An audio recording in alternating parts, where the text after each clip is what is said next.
Okay, moving on to story number 2.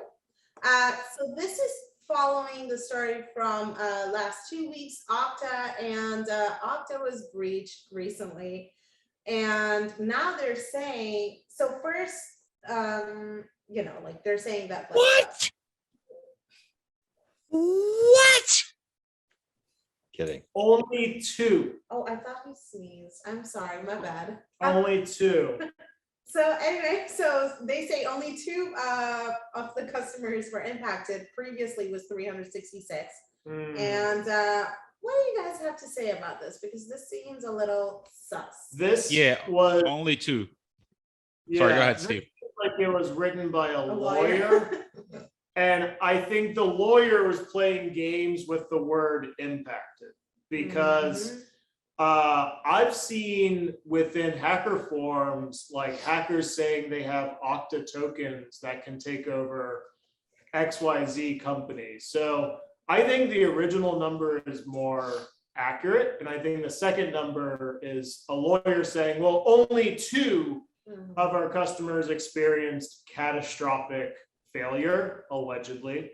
And so, yeah, I think whenever a cyber company gets lawyers involved, you're not going to get the truth. And that's just the state of all breach notification is if you're waiting for Okta to tell you what happened, you're going to be waiting for a long time. You're in for a very bad time. You have to use a third party that like specializes in this to actually know what really happened. So, I think 300 is low. I think probably every customer was impacted in some way.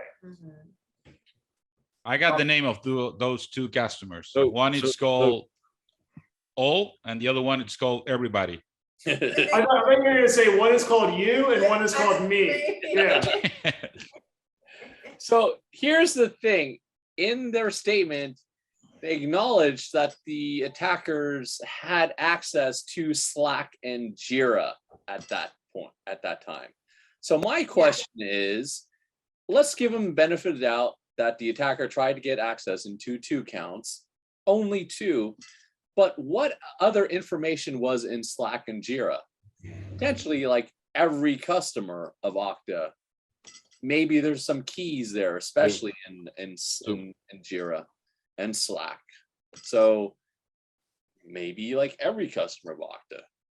Can I raise my hand here? Can I, in all honesty, as the tip of the spear here, we get asked about it and we don't know how to respond. I'll tell you how to respond. Tell them that they had access to Slack and Jira, and we don't know what information was in Slack and Jira. Okay. Maybe these 2 customers were affected, but this is how you get supply chain attacks. Yeah. By getting any sort of information about the company and its customer. Okay. I would say that to your point, Shu, getting access to Jira or any code related service, my main concern is SolarWinds, right? Like you think of how bad SolarWinds was. If someone can modify Okta at a code level, then this could be infinitely worse. And so I think we're at the point that we can't just rely on lawyers to tell us how it's not a bad situation. I think we're at the point that we need a full code review. We need outside firms to tell us how bad this is, because you know what, Okta's entire business is built on trust. And at this point, I don't